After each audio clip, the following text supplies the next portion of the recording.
Hello student, कैसे हैं आप लोग। हम आशा करते हैं कि आप लोग स्वस्थ होंगे और पढ़ाई लिखाई कर रहे होंगे। आप सभी का स्वागत है ALD स्टडी पे। हम लोग one shot series class 10th की कर रहे थे, आज उसी में आगे बढ़ेंगे। पहले चैप्टर को 2 भागों में डिवाइड कर लिए थे, जो कि है भी कहीं कहीं पे NCERTs में एक ही चैप्टर में दिया गया है, प्रकाश का परावर्तन एवं अपवर्तन। लेकिन हम लोगों ने परावर्तन को एक शॉट में किया है और दूसरे शॉट में क्या करेंगे, अपवर्तन को करेंगे। तो ये जो लेक्चर है वो अपवर्तन का होने वाला है। तो बिना टाइम को गवाए हुए सीधा हम लोग क्या करते हैं, स्टार्ट करते हैं, जिससे वीडियो की ड्यूरेशन क्या रहे, कम से कम रहे और आप लोग सारी चीज़ें सीख जाएं। तो देखते हैं हम लोग प्रकाश का अपवर्तन। क्या देखते हैं? प्रकाश का अपवर्तन।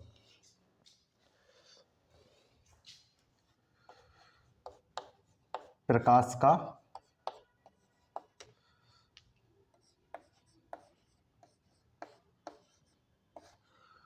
अपवर्तन। प्रकाश का अपवर्तन क्या है? हम लोग जानते हैं कि जब कोई प्रकाश की किरण एक माध्यम से दूसरे माध्यम में जाती है तो वह अपनी मार्ग से विचलित हो जाती है, प्रकाश का अपवर्तन कहलाता है। अब उसके पहले हम लोग थोड़ा सा माध्यम तो समझेंगे कि माध्यम आखिर होता क्या है। माध्यम आखिर होता क्या है? तो माध्यम का समझो कि एक तो होगा सघन, एक तो होगा विरल। जब सघन की बात क्या है, कोई भी माध्यम है, कोई भी मीडियम है, कोई भी मीडियम किससे मिलकर बना है?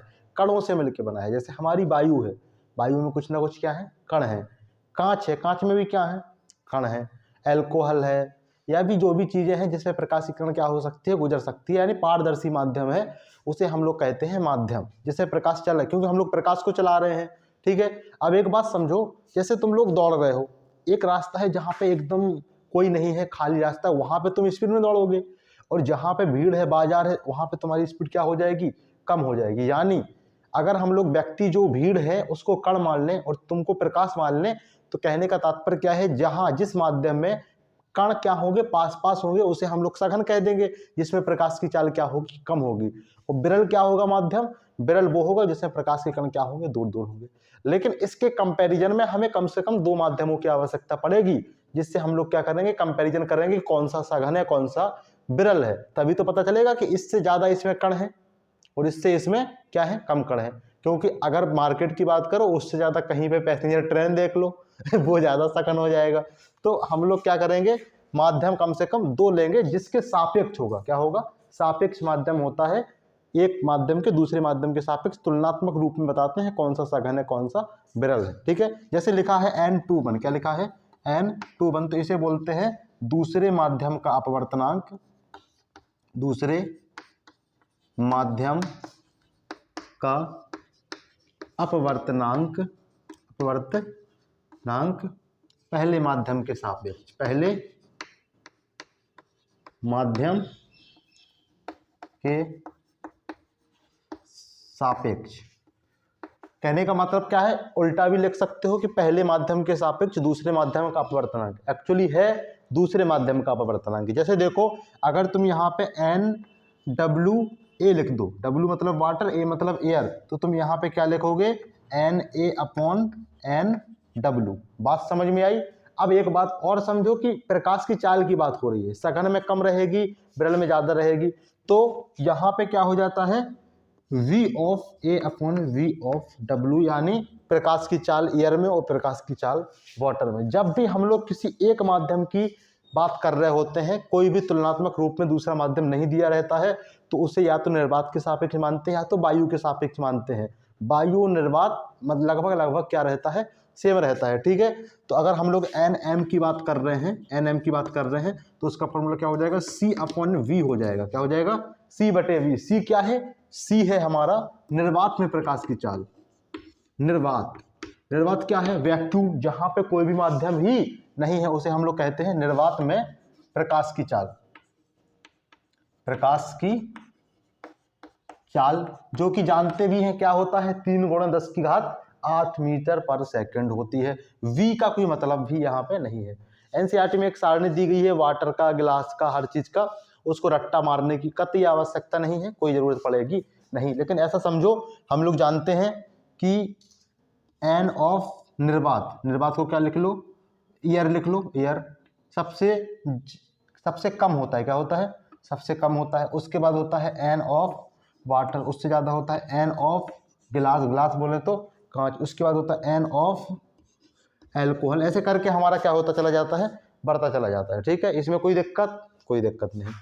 अब हम लोग देख लेते हैं अपवर्तन की परिभाषा कि प्रकाश का अपवर्तन आखिर होता क्या है। जब कोई प्रकाश की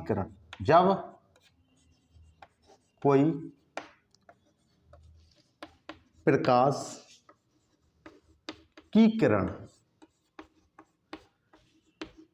एक माध्यम से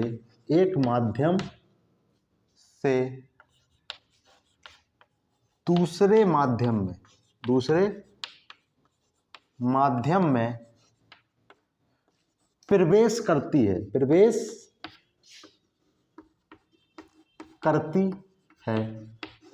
तो वह अपने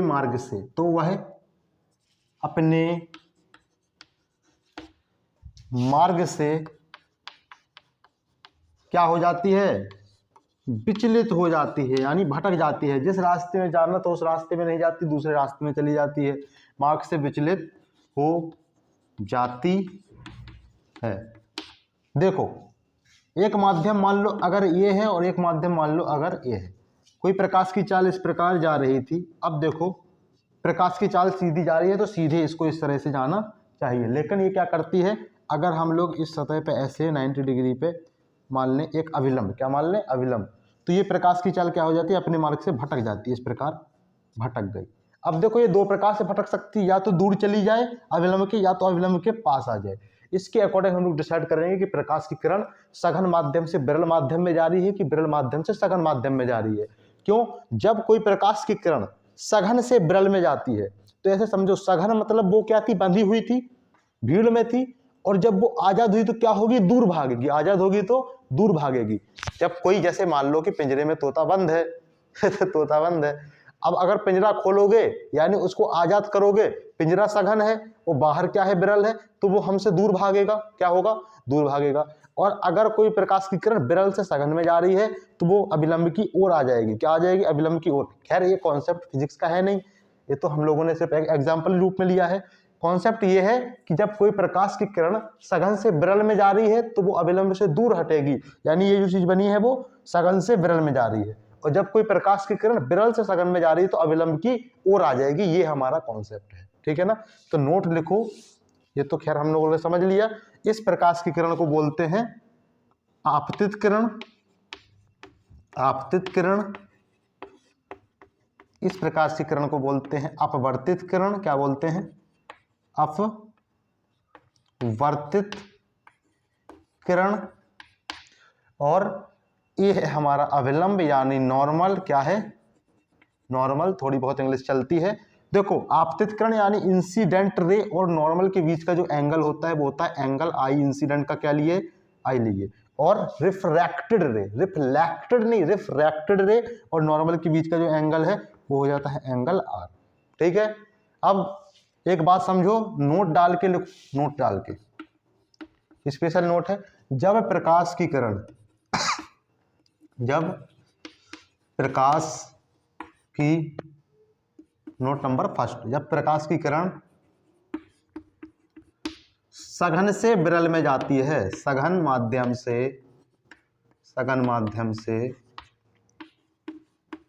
विरल माध्यम में जाती है, विरल माध्यम में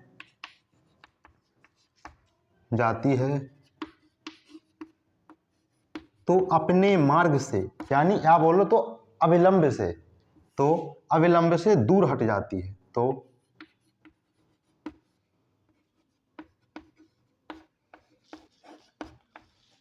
अविलंब से दूर हट जाती है। ठीक है, इतनी बात समझ में आई। जैसे मान लो इसका डायग्राम हम लोग बना देते हैं यहाँ पे छोटा सा।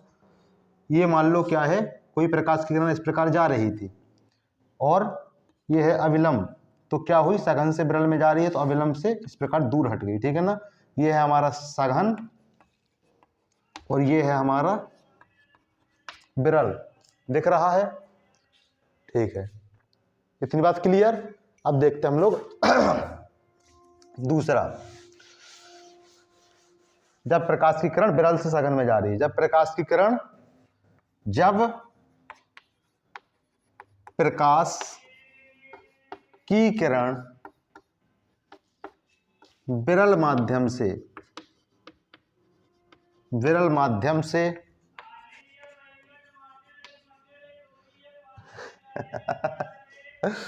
आलू मटर टमाटर वाले आ गए भैया। विरल माध्यम से सघन माध्यम में, सघन, खैर पढ़ो, तुम्हें इसमें डिस्टरबेंस होना नहीं चाहिए, ठीक है। जब प्रकाश की किरण विरल माध्यम से सघन माध्यम में जाती है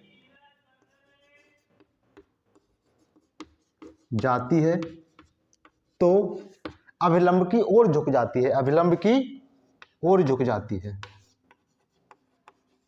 अभिलंब की ओर झुक जाती, यही चल रहा वो सिर्फ।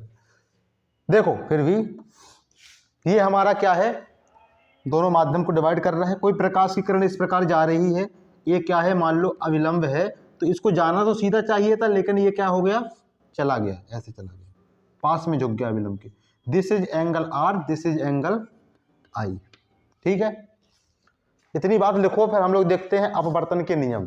प्रकाश के अपवर्तन के नियम लगभग क्या है, हमारे सेम है परावर्तन के नियम से। स्नेल का नियम थोड़ा सा डिफरेंस है, हम लोग वही देख लेते हैं। होगी बात, चलो ठीक है।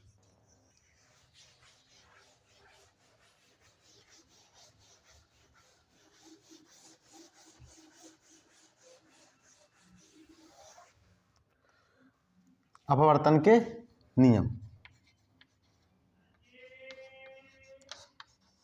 अपवर्तन के नियम यानी लॉज ऑफ रिफ्रैक्शन, क्या हो जाएंगे, लॉज ऑफ रिफ्रैक्शन। पहला देखो, पहला तो वही है कि अपवर्तित किरण और आपतित किरण और अभिलंब तीनों एक ही तल में होते हैं, तीनों एक ही तल में होते हैं। तल की बारे में हमने पूरी जानकारी तुम्हें दी थी, ठीक है, तो लिख लो। अपवर्तित किरण, अपवर्तित किरण, आपतित किरण, आपतित किरण, अपवर्तित किरण, आपतित किरण तथा अभिलंब, तथा अभिलंब। एक बात याद रखना, बिंदु नहीं बोलना है, तल बोलना है। एक ही बिंदु नहीं, एक ही तल, तथा अभिलंब एक ही तल पर होते हैं, एक ही तल पर होते हैं। पहला नियम हो गया। दूसरा देखो, बोल रहा है कि आपतन कोण की ज्या और अपवर्तन कोण की ज्या का जो अनुपात होता है सदैव एक कांस्टेंट होता है। क्या बोल रहा है, देखो, आपतन कोण की ज्या तथा अपवर्तन कोण की ज्या, अपवर्तन कोण की ज्या का अनुपात, अनुपात सदैव स्थिरांक या कांस्टेंट होता है। क्या होता है, कांस्टेंट होता है। कहने का मतलब क्या है, ज्या क्या होती है, किसी भी कोण की ज्या की बात कर रहे हैं तो हम लोग लेते हैं एक त्रिकोणमितीय अनुपात, जिसे बोलते हैं साइन। क्या बोलते हैं, साइन। यानी अगर आपतन कोण की ज्या बोल रहा है यानी साइन आई की बात कर रहा है, वो किसकी बात कर रहा है, साइन आई की। और अपवर्तन कोण की बात कर रहा है यानी साइन आर की बात कर रहा है, साइन आर की। तो sine I upon sine R बराबर क्या होता है, स्थिरांक होता है, यानी कांस्टेंट होता है सी। अब कांस्टेंट जो सी है इसको हम लोग लिखते हैं n21। क्या लिखते हैं, n21। यानी प्रकाश की किरण सघन माध्यम से विरल माध्यम में जा रही है या विरल से सघन में जा रही है, एक माध्यम से दूसरे माध्यम में जा रही है, तो उसका जो अपवर्तनांक रहेगा n21 वही क्या होता है, कांस्टेंट होता है, ठीक है। ये जो बात है, ये जो सेकंड लॉ है, ये बताया था स्नेल ने। किसने बताया था, स्नेल नाम के एक वैज्ञानिक थे, स्नेल नाम के, तो उन्होंने बताया था। तो इस दूसरे नियम को, प्रकाश के अपवर्तन के सेकंड नियम को ही हम लोग स्नेल का नियम भी कहते हैं। इसको क्या बोलते हैं, ये जो नियम लिखा है इसे स्नेल का नियम भी कहते हैं, स्नेल का नियम। तो अगर कहीं पे कोई दिक्कत हो, स्नेल का नियम पूछा जाए तो हम लोग रिफ्रैक्शन ऑफ लॉज का सेकंड लॉ बता देंगे। ठीक है, देख लो, इसको लिख लो। अब हम लोग आगे बढ़ते हैं।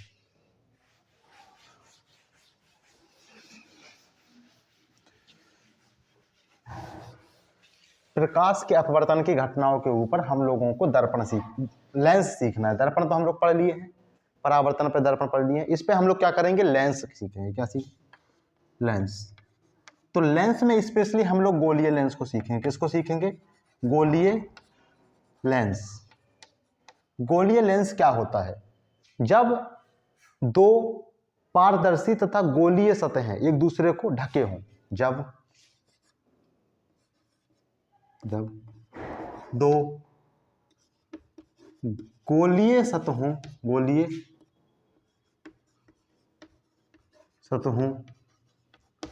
का पारदर्शी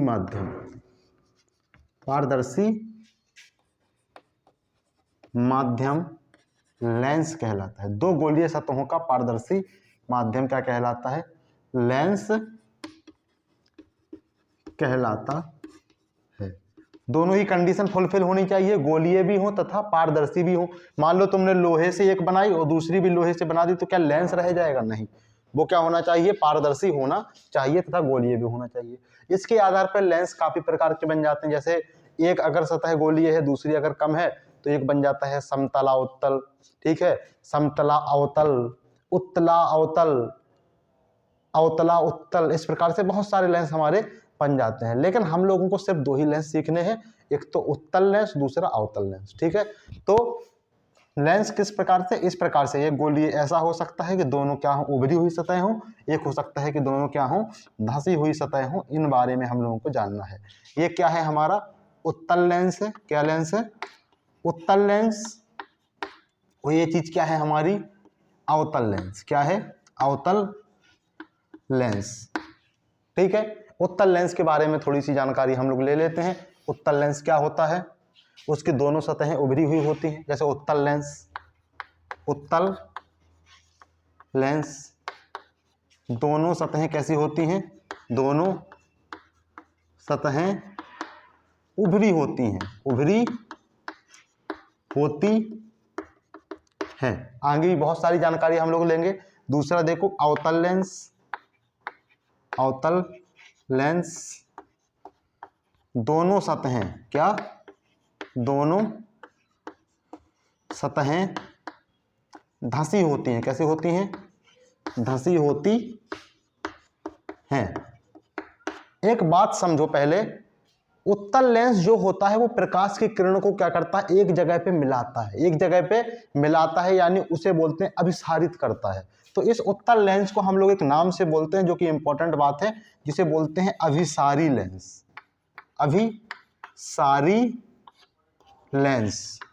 अभिसारी लेंस का क्या मतलब है कि जैसे मान लो ये कोई क्या है, अभिसारी लेंस है, यानी उत्तल लेंस है।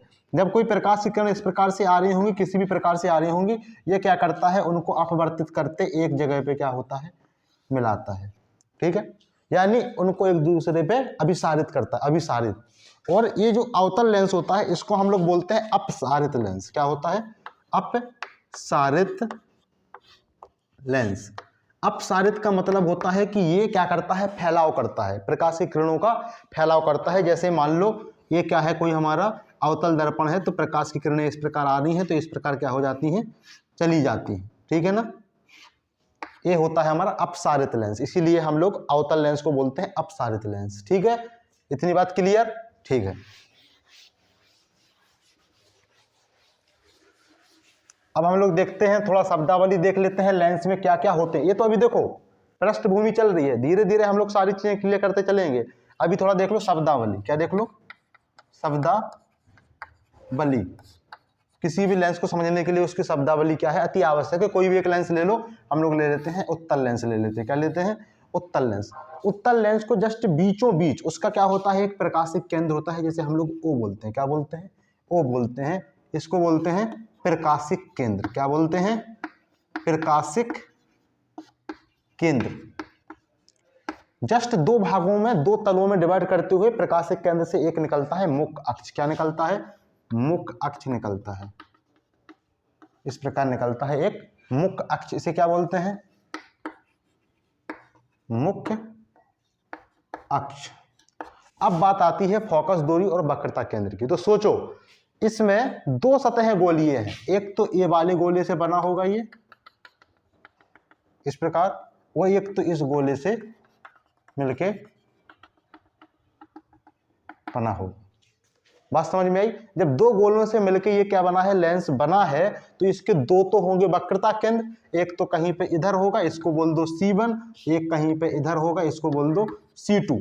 जस्ट इन दोनों के बीच में एक फोकस होगा, इसे बोल दो F1, इसे बोल दो F2। तो प्रत्येक ही लेंस के दो हमारे फोकस दूरियां होती हैं, यानी फोकस बिंदु होते हैं, और दो वक्रता त्रिज्याएं होती हैं, दो क्या होते हैं, वक्रता केंद्र होते हैं। मैक्सिमम केसेस में दोनों ही सेम होते हैं। F1 F2 की दूरी क्या होती है, लगभग सेम होती है। जो दूरियां नापते हैं वो हम लोग प्रकाशिक केंद्र से नापते हैं, ठीक है ना। अब देखो जिधर वस्तु रखी है उसके जस्ट अपोजिट साइड होता है उत्तल लेंस का मुख्य फोकस, और जिधर वस्तु रखी होती है उसी तरफ होता है अवतल लेंस का मुख्य फोकस, ठीक है। तो एक बात यहां पे समझने वाली है कि इसके लिए ये वाला मुख्य फोकस माना जाएगा, यानी F2 माना जाएगा, और अवतल लेंस के लिए F1 माना जाएगा। तो नोट करके लिख लो, नोट करके लिखो, क्योंकि ये चीज दूरी तो सेम रहेगी दोनों की, लेकिन ये चीज चिन्ह को जसाज करने में कि बताओ उत्तल लेंस की जो फोकस दूरी है वो ऋणात्मक है कि अवतल लेंस की फोकस दूरी कैसी है, धनात्मक है कि ऋणात्मक है, ये चीज को बताने के लिए हमें ये पता होना अति आवश्यक है कि जो F1 है वो किधर है। अब ऐसा नहीं है कि तुम कह दो कि इधर है, अगर वस्तु इधर रखी है तो ये F1 है, फिर ये F2 है। जिधर वस्तु रखी है उसको हम लोग F1 मान रहे हैं, उधर को C1 मान रहे हैं, इधर की तरफ क्या रखी जाएगी, वस्तु रखी जाएगी। बात समझ में आई? चलो ठीक है, नोट डाल के लिखो, उत्तल लेंस के लिए, उत्तल लेंस के लिए, लेंस के लिए F2 मुख्य फोकस है, F2 मुख्य फोकस है, तथा अवतल लेंस के लिए, अवतल लेंस के लिए F1 मुख्य फोकस है, F1 मुख्य फोकस है, ठीक है ना। चलो ठीक है, चिन्ह परिपाटी हम लोग देखेंगे आगे, पहले हम लोग देख लेते हैं लेंस के द्वारा प्रतिबिंब का बनना, ठीक है। हो गई बात इतनी क्लियर? ठीक है,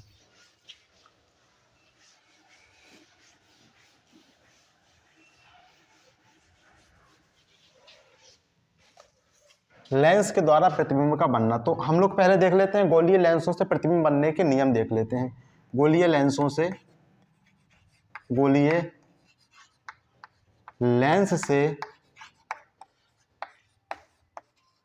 प्रतिबिंब बनने के नियम तीन होते हैं। कितने होते हैं? तीन होते हैं हमारे। सबसे पहला देखो, इसमें दोनों ही लेके चलेंगे, उत्तल को भी लेके चलेंगे और अवतल को भी लेके चलेंगे। तो सबसे पहला जो नियम हमारा परावर्तन में था वो इसमें भी है कि जब कोई प्रकाश की किरण, जब कोई प्रकाश की किरण मुख्य अक्ष के समांतर आती है, मुख्य अक्ष के समांतर आती है, तो परावर्तन के पश्चात, तो परावर्तन के पश्चात दूसरी ओर फोकस से होकर गुजरती है। दूसरी ओर परावर्तन है, अपवर्तन है ना, अपवर्तन है यहाँ पे। परावर्तन कैसे आ गया भाई, जब अपवर्तन चल रहा है, अपवर्तन है। अपवर्तन के पश्चात दूसरी ओर मुख्य फोकस से गुजरती है, मुख्य फोकस से गुजरती है। किसमें? उत्तल में। अवतल में देखो, जब कोई प्रकाश किरण मुख्य अक्ष के समांतर आती है तो अपवर्तन के पश्चात, इतनी बात है उत्तल के लिए, तो अपवर्तन के पश्चात उसी ओर क्या होती है, उसी ओर के मुख्य फोकस से अपसरित होती प्रतीत होती है। अपसरित होती प्रतीत होती है। एक कॉन्सेप्ट दिमाग में लेके चलो तो कभी भूलेगा नहीं।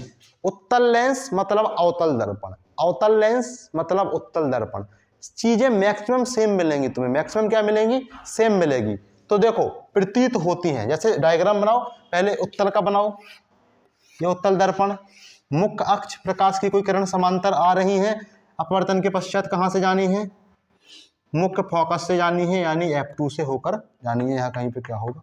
F1 होगा। अगर यही बात हम लोग देख लें अवतल के लिए, मुख्य फोकस, प्रकाश की किरण आ रही हैं। अब तो क्या होंगी? उसी ओर अपसरित होती प्रतीत होंगी। अपसरित एक्चुअली उसी ओर नहीं होंगी, उस तरह प्रतीत होंगी। कहां पे? फोकस की तरफ। इधर चली जाएंगी, हमको लगेगा कि यहां कहीं फोकस से क्या हो रही है? F1 से क्या हो रही है? अपसरित हो रही है। ये बात क्लियर है? ठीक है। अब हम लोग देखते हैं दूसरा नियम।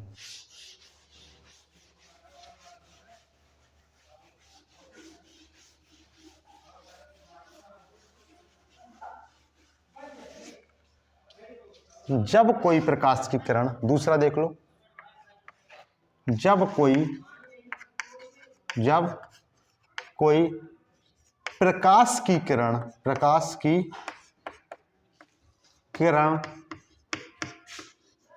मुख्य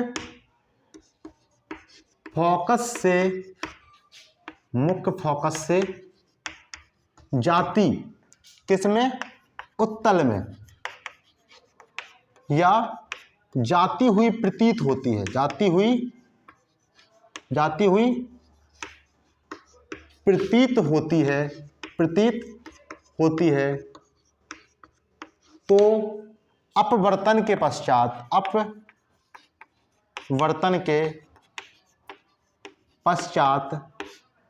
मुख्य अक्ष के समांतर हो जाते हैं। मुख्य अक्ष के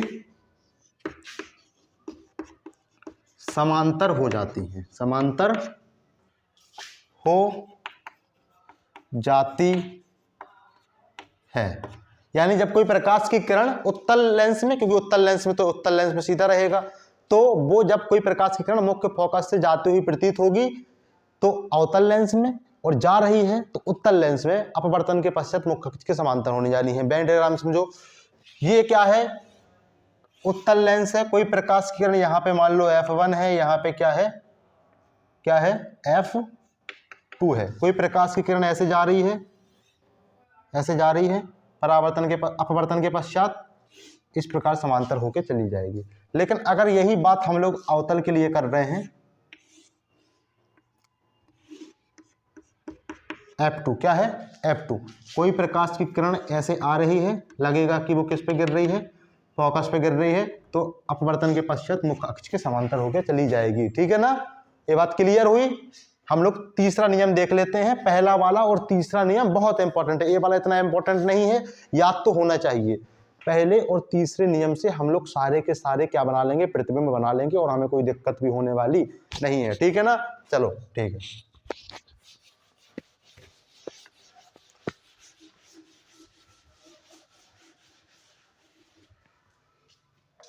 तीसरा नियम देखो, जब कोई प्रकाश की किरण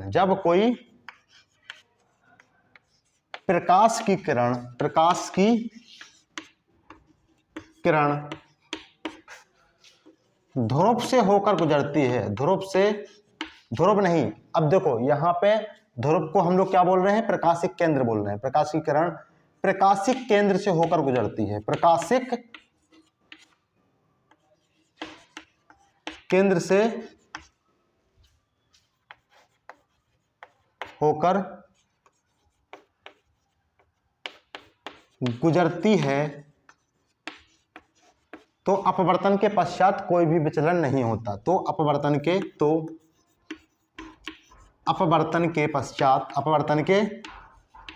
पश्चात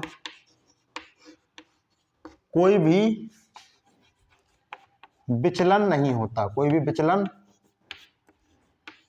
नहीं होता है। ठीक है, बात क्लियर हुई। जैसे मान लो दोनों के लिए ही ये बात सिद्ध है, ये हमारा प्रकाशिक केंद्र है, कोई प्रकाशिक किरण इस प्रकार गुजर रही है तो इसमें कोई विचलन नहीं होगा, ये प्रकाशिक केंद्र पर ही है। ये भी देख लो, इसमें भी सेम बात है, ये हमारा O है, कोई प्रकाशिक किरण गुजरेगी तो इसमें भी कोई विचलन नहीं होगा। ठीक है ना, चाहे जहां से गुजरे, चाहे ऐसी गुजरे, ऐसी गुजरे, सीधे गुजरे, इसमें विचलन नहीं होगा अगर वो किससे जा रही है, प्रकाशिक केंद्र से होकर के जा रही है। ये है हमारा थर्ड लॉ।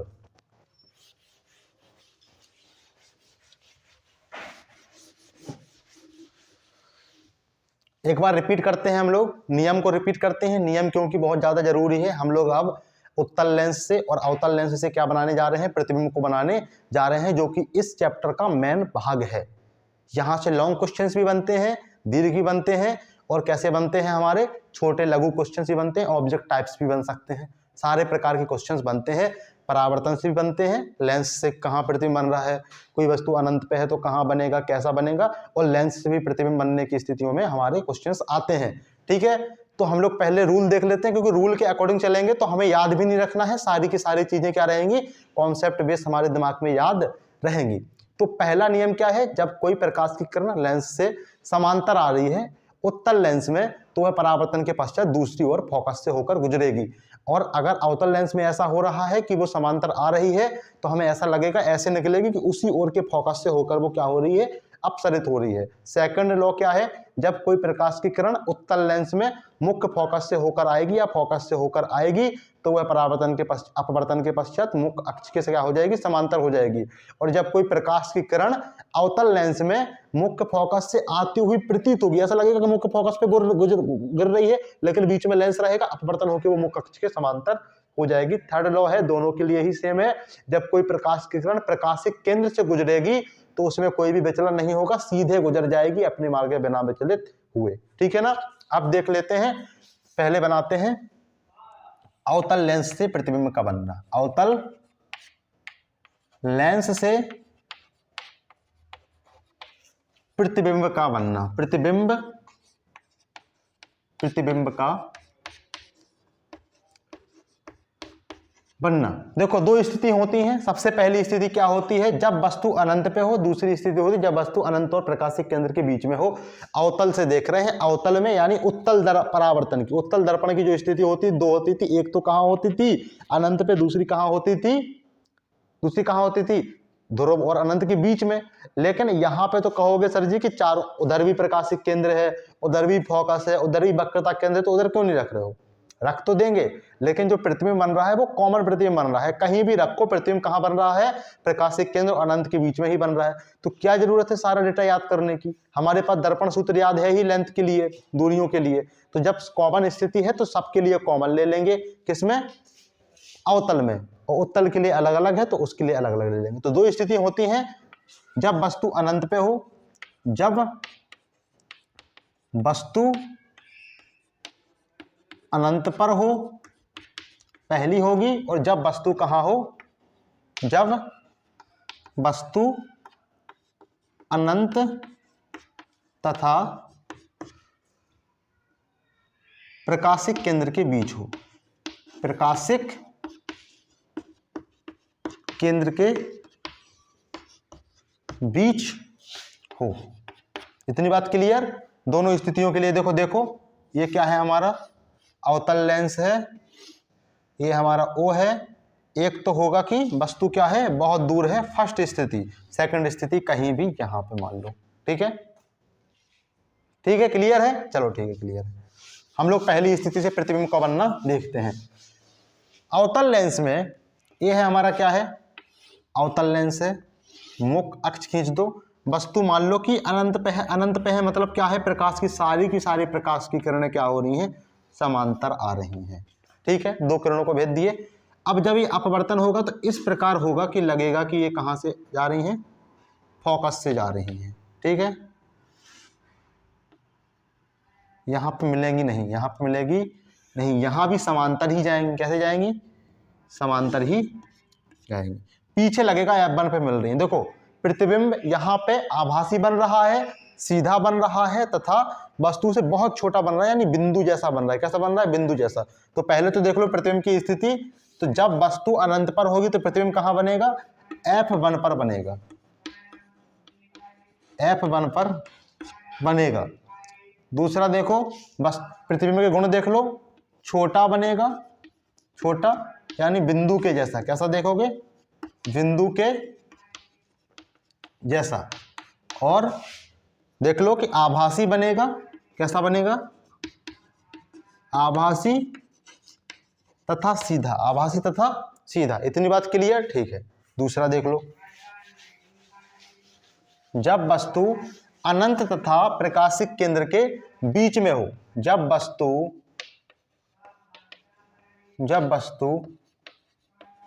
अनंत तथा प्रकाशिक केंद्र के बीच हो, प्रकाशिक केंद्र के बीच स्थित हो। देखो कहीं पे मान लो वस्तु कहाँ है? यहाँ कहीं पे है। एक भेद दो, थोड़ा छोटी कर लो वस्तु को, क्योंकि लेंस क्या है हमारा? छोटा है। मान लो ये है वस्तु, कोई प्रकाश की किरण कैसी जा रही है? समांतर जा रही है। एक को भेज दो कहाँ से? प्रकाशिक केंद्र से, तो सीधी निकल जाएगी। जब ये इस प्रकार से अपवर्तित होगी तो यहाँ कहीं पे क्या है हमारा? F1 है। देखो यहाँ बन रहा है प्रतिबिंब। क्या बन रहा है? प्रतिबिंब। देखो एक प्रकाश की किरण तो क्या है हमारी? क्या है? एक प्रकाश की किरण तो हमारी क्या हो रही है? आभासी है, यानी एक तो काल्पनिक रेखा है, एक क्या है हमारी? वास्तविक है।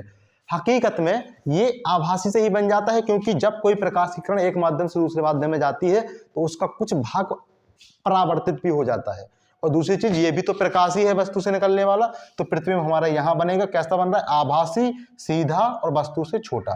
कैसा बन रहा है? तो प्रतिबिंब देख लो पहले कहां बनेगा? अनंत तथा प्रकाशिक केंद्र के बीच, प्रकाशिक केंद्र के बीच वस्तु की ओर। किधर? वस्तु की ओर, वस्तु की ओर। अब एक चीज और देखो, इसमें प्रतिबिंब का गुण कैसा रहेगा? वस्तु से छोटा, वस्तु से छोटा, आभासी तथा सीधा, ठीक है। अवतल लेंस से हमने प्रतिबिंब की दोनों स्थितियां सीख ली हम लोगों ने। अब देखते हैं उत्तल लेंस से प्रतिबिंब बनने की स्थितियां।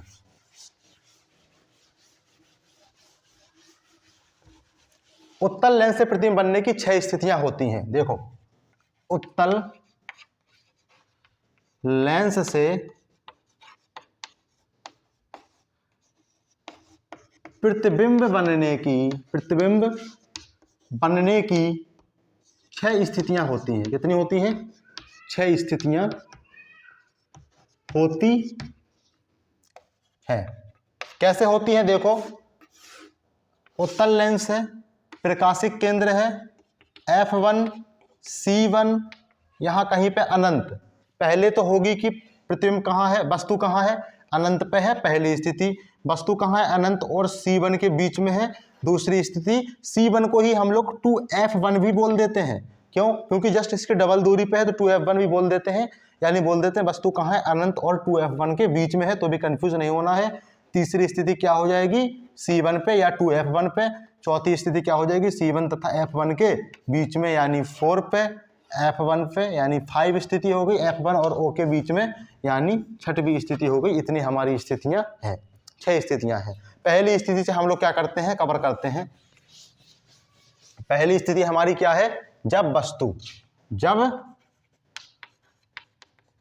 वस्तु अनंत पर हो। कहां हो? अनंत पर हो। ठीक है, रुकते हैं, थोड़ा पानी आनी पी लेते हैं।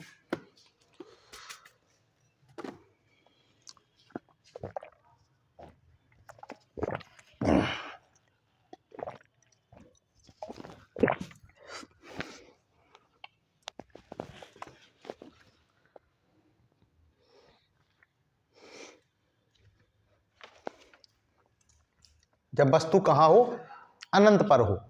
तो जब वस्तु अनंत पे होगी तो प्रतिबिंब बनता है फोकस पे। कहाँ बनता है, फोकस पे। कैसे बनता है ये हम लोग देख लेते हैं। उत्तल लेंस, मुख्य अक्ष, प्रकाशिक केंद्र, अनंत पे वस्तु है, सारी की सारी प्रकाश की किरणें कैसी आनी है, समांतर आनी है, और अपवर्तन के पश्चात मुख्य फोकस से जानी है, यानी प्रतिबिंब कहाँ बनेगा, मुख्य फोकस से बनेगा, वास्तविक बनेगा तथा कैसा बनेगा, सीधा बनेगा, F2 दिस इज F1। तो प्रतिबिंब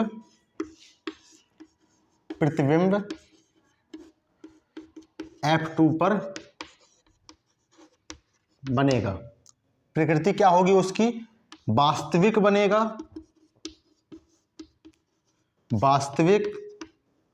वास्तविक है तो उल्टा भी होगा। कैसा होगा, उल्टा भी होगा, और वास्तविक उल्टा तथा वस्तु से बहुत छोटा, वस्तु से बहुत छोटा, यानी बोले तो बिंदु के समान। कैसा होगा, बिंदु के समान। बिंदु के समान को बोलते हैं बिंदुवत। क्या बोलते हैं, बिंदुवत। अब देखो हम लोग सेकंड स्थिति देखते हैं।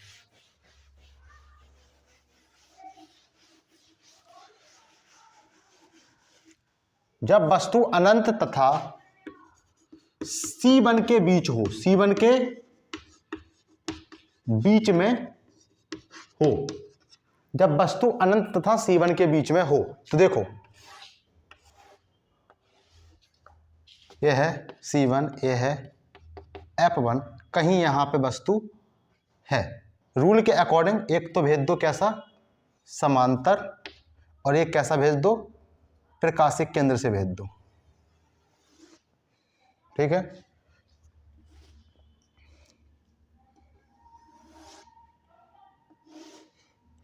यहां कहीं पे लेंथ में, यहां पे कहीं पे F2 होगा, यहां पे कहीं पे क्या होगा, C2 होगा, और यहां कहीं पे अनंत होगा। एक तो प्रकाशिक किरण कहां से जाएगी, फोकस से, यहां से जाएगी। प्रतिबिंब कहीं पे यहां पे बन रहा है। देखो वस्तु से तो छोटा ही बनेगा, वस्तु से छोटा बनेगा, थोड़ा सा डायग्रामेटिकल डिस्टर्बेंस है यहां पे। देखो प्रतिबिंब कैसा बनेगा, वस्तु से छोटा बनेगा, वस्तु से छोटा। ठीक है, तो देख लो वो बनेगा कहाँ, F2 तथा C2 के बीच में। तो प्रतिबिंब कहाँ बनेगा, F2 तथा C2 के बीच, यानी बोले तो F2 तथा 2F2 के बीच में बनेगा। कैसा बनेगा, वस्तु से छोटा, वस्तु से छोटा, वस्तु से छोटा तथा वास्तविक, और वास्तविक है तो देखो इसका तीर ऊपर है, इसका तीर क्या है, नीचे है, यानी उल्टा, ठीक है, क्लियर है बात, ठीक है, क्लियर है। अब हम लोग देखते हैं तीसरी स्थिति।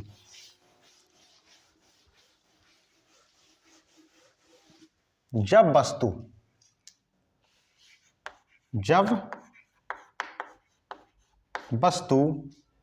C1 या बोले तो 2F1 पर हो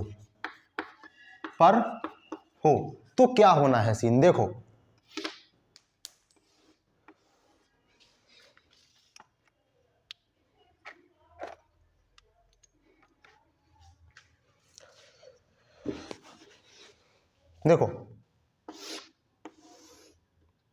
उत्तल लेंस, वस्तु यहां पे मान लो F1, यहां पे C1, यहां पे F2, यहां पे C2। ठीक है ना, थोड़ा पास में करो C2 को, इसलिए डायग्रामेटिकल क्या हो जाती है, डिस्टर्ब हो जाती है। C2 यहां पे अनंत पे है, वस्तु यहां पे है, एक तो भेजेंगे सीधा, ठीक है, एक भेजेंगे O से भेजेंगे, O से भेज दो,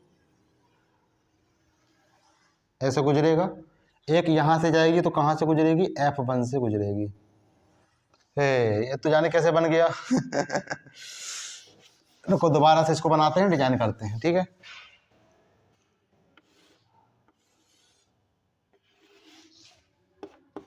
F1 C1 F2C2, ठीक है।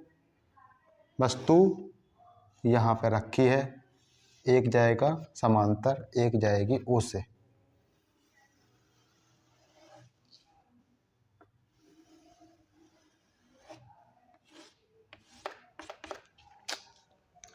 हो नहीं पा रहा है सही से।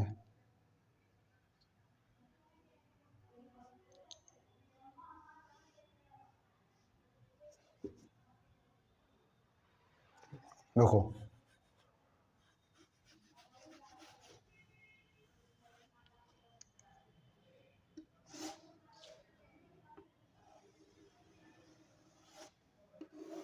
देखो यहाँ बन रहा है, सही है। चित्र में बनाने में कोई दिक्कत हो सकती है, ठीक है, लेकिन प्रतिबिंब कहाँ बन रहा है हमारा, C2 पे ही बन रहा है। देखो ऐसे बनाओगे, एग्जैक्ट करके थोड़ा सा नक्शा इन दूरियों को क्या करोगे, फिक्स करोगे, इसको सही से करोगे तो हमारा जो प्रतिबिंब बनेगा वो सही से बन जाएगा, ठीक है।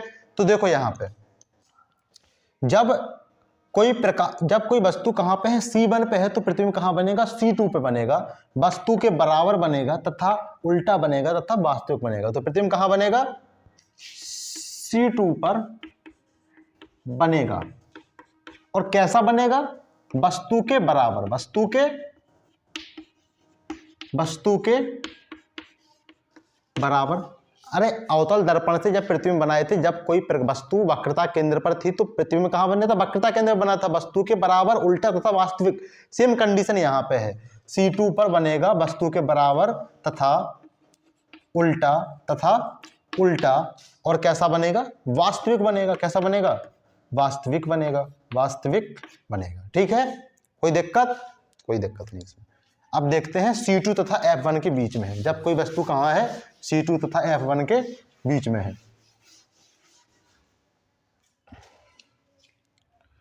जब वस्तु C2 तथा C1 तथा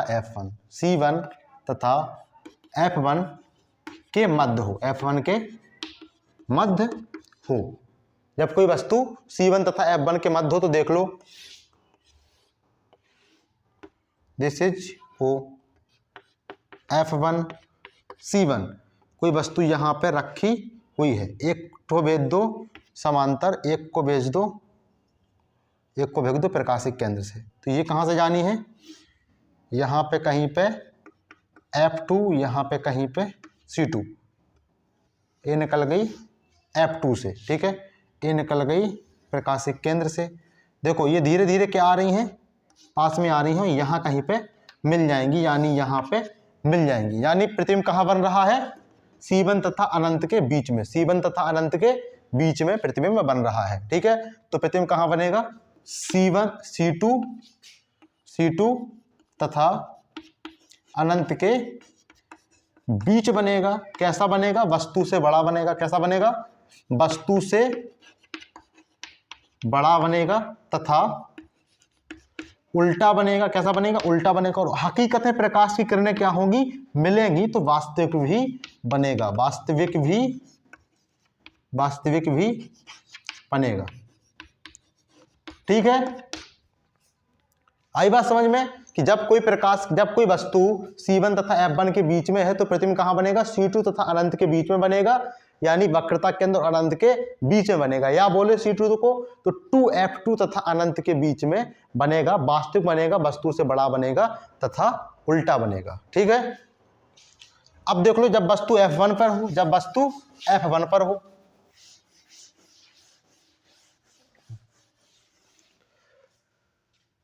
जब वस्तु F1 पर हो तो कहां बनेगा। देखो ये क्या है, हमारा उत्तल लेंस है, ये क्या है, मुख्य अक्ष है, O है, A है F1, A है C1, A है F2, A है C2। यहाँ पे वस्तु रखी हुई है, एक को भेज दो समांतर तो निकलेगी F2 से, एक को भेज दो प्रकाशिक केंद्र से। तो धीरे धीरे देखो, धीरे धीरे ये क्या होंगी, पास में आएंगी, धीरे धीरे क्या होंगी, पास में आएंगी। यानी कि एक ऐसा समय आएगा, ये कहाँ बनेगा प्रतिबिंब, अनंत पे बनेगा। कहाँ बनेगा, अनंत पे बनेगा। क्यों? क्योंकि लगभग ये समांतर भी रहेंगी और थोड़ा सा पास में आएंगी, थोड़ा सा एकदम डिफ्लेक्शन, और समांतर रहेंगी तो कहां पे बन जाएगा प्रतिबिंब? अनंत पे बन जाएगा। कहां बन जाएगा? अनंत पे। तो प्रतिबिंब कहां बनेगा? यहां कहीं पे अनंत पे बनेगा। आवर्धित बनेगा यानी हमें स्पष्ट दिखाई नहीं देगा, इतना बड़ा बनेगा कि हमें स्पष्ट दिखाई नहीं देगा। तो प्रतिबिंब वास्तविक तथा अनंत पर बनेगा। कहां बनेगा? अनंत पर बनेगा। उल्टा होगा। कैसा होगा? उल्टा। और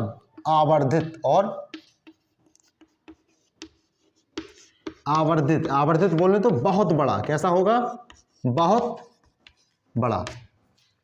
ठीक है, कैसा होगा? बहुत बड़ा होगा। स्थिति क्या है? अनंत पे बनेगा। स्थिति को पहले लिख दिए, बाद में लिख दिए, और वास्तविक को पहले लिख दिए, तो इसमें भी कोई दिक्कत नहीं है।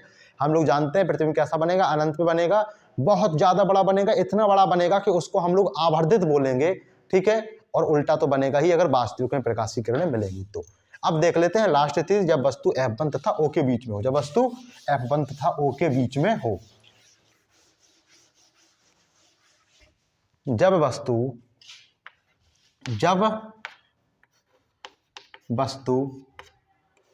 F1 तथा O के बीच में हो, जब वस्तु F1 तथा O के बीच में हो यानी प्रकाशिक केंद्र के बीच में हो। देखो F1, this is F2, this is C2, this is C1, यहाँ पे अनंत है। ये क्या है हमारा? फोकस पे रखी है वस्तु, फोकस पे नहीं, यहाँ पे रखी है F1 तथा O के बीच में रखी है। मान लो ये है वस्तु, ये O है। एक प्रकाश की किरण गई तो क्या हो गई? फोकस से गुजर गई, समांतर गई, और कोई यहाँ से गई तो ऐसे। अब देखो ये क्या प्रकाश की किरण है, कहीं पे यहाँ पे मिलेंगी, कहीं पे मिलेंगी? नहीं मिलेंगी। तो ये हम लोग मान लेते हैं कि कहाँ मिलेंगी? पीछे की तरफ मिलेंगी। कहाँ मिलेंगी? पीछे की तरफ, यहाँ कहीं पे मिलेंगी। ठीक है, अब देखो प्रतिबिंब जैसा बनेगा, आभासी बनेगा। क्यों? क्योंकि ये तो प्रकाश की किरणें सीधे दूर होती चली जाएंगी, तो कोई मतलब नहीं है। कहां बन जाएगा प्रतिबिंब? पीछे बन जाएगा, यानी जिधर वस्तु रखी उधर बन जाएगा। अब प्रतिबिंब वास्तविक बन रहा है कि आभासी? आभासी बन रहा है। क्यों? क्योंकि एक्चुअली में प्रकाश की किरणें मिली नहीं है, मिलती हुई प्रतीत हो रही है। अब देखो जिधर वस्तु का तीर है उधर ही प्रतिबिंब का तीर है, तो प्रतिबिंब कैसा है? सीधा है, और वस्तु से बड़ा तो दिख ही रहा है। तो कैसा? देख लो, वस्तु की ओर। अब स्थिति क्या हो जाएगी प्रतिबिंब की? वस्तु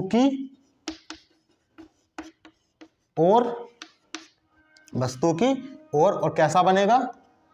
आभासी बनेगा। कैसा बनेगा? आभासी। तथा वस्तु से बड़ा, वस्तु से बड़ा, तथा सीधा, और हुई हमारा द एंड। किसका? उत्तल लेंस से भी प्रतिबिंब बनने का भी क्या हो गया? द एंड हो गया। देखो एक बार रिवीजन करते हैं कि जब कोई वस्तु अनंत पे थी तो प्रतिबिंब फोकस पे बन रहा था, सीधा उल्टा बन रहा था, वास्तविक बन रहा था।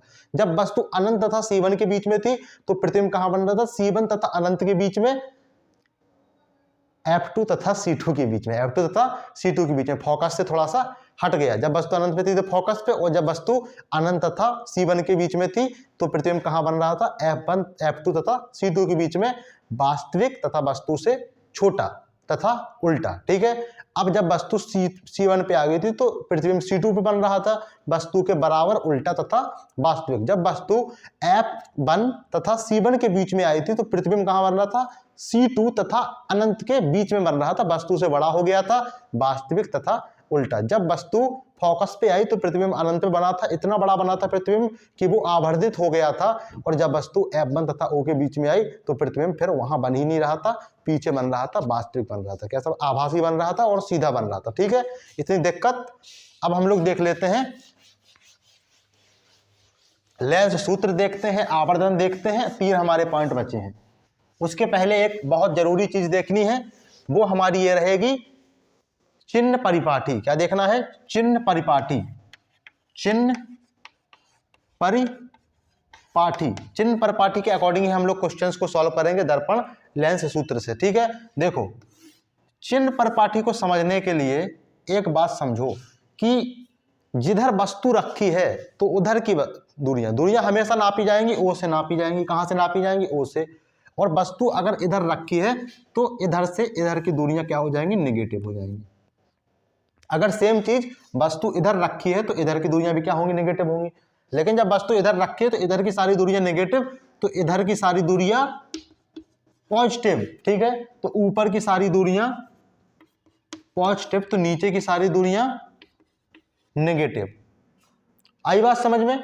अब यहां से एक कॉन्सेप्ट डेवलप होता है, यहां से एक कॉन्सेप्ट डेवलप क्या होता है कि जिधर सर वस्तु रखी है यानी वस्तु से निकलने वाली प्रकाश की किरणें कैसी होंगी? इस डायरेक्शंस में होंगी। तो जिधर वस्तु रखी उधर से प्रकाश की किरणें निकल रही हैं, तो अगर हम लोग प्रकाश की किरणों के विपरीत जाएंगे, क्योंकि दूरियां कहां से नापेंगे?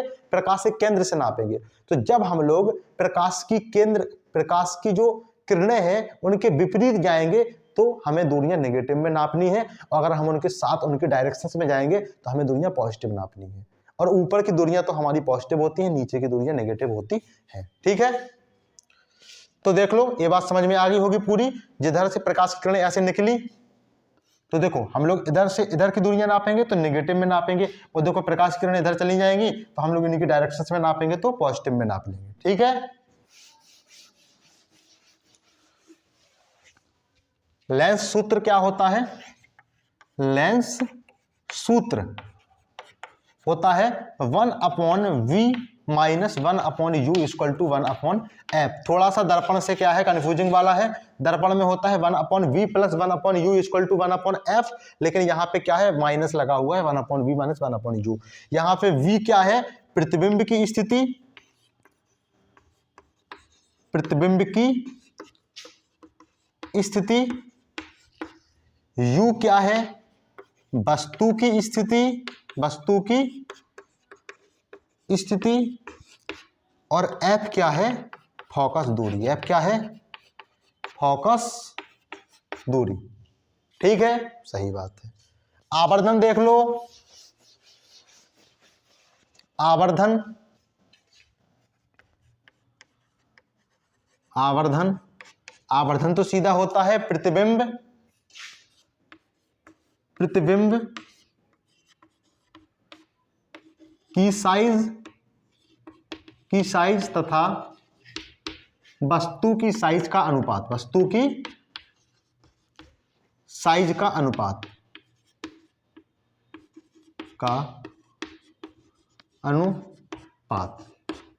यानी m बराबर, अगर प्रतिबिंब यानी I यानी इमेज I है और वस्तु की ऊंचाई क्या है? O है, तो m बराबर I/O हो जाता है।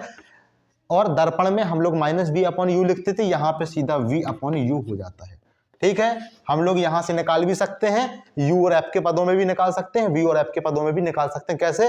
लेंस सूत्र से v को स्कैप करके u और f लिखो, u f के मान में यहां पे रख दो v का मान।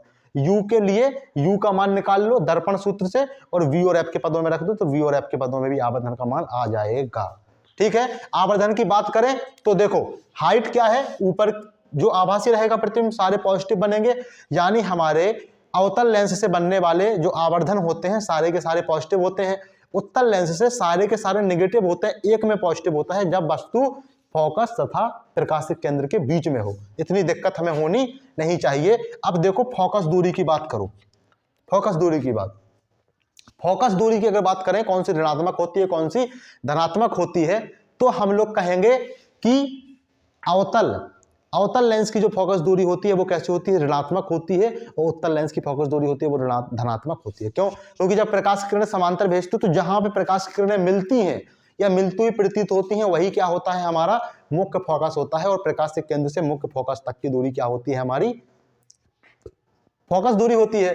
तो जिधर वस्तु रखी है उधर ही प्रतिबिंब हमारा उधर ही अवतल लेंस में क्या है? उसका मुख्य फोकस है, तो दूरी भी ऋणात्मक हो जाएगी, नहीं फोकस दूरी भी ऋणात्मक हो जाएगी। और उत्तल लेंस में जिधर वस्तु रखी है उसके जस्ट विपरीत है, तो उधर की दूरी पॉजिटिव रहेगी, तो हमारी उत्तल लेंस की फोकस दूरी भी क्या हो जाएगी? धनात्मक हो जाएगी। तो नोट करके लिखो, उत्तल लेंस की फोकस दूरी, उत्तल लेंस की फोकस दूरी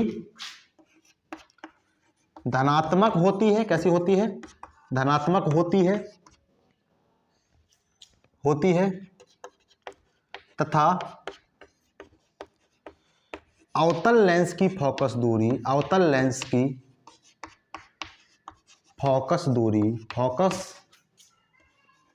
दूरी ऋणात्मक होती है। कैसे होती है?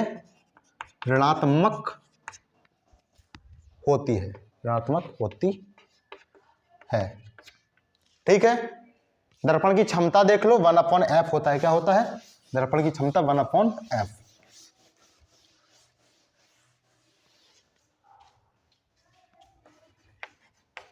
दर्पण की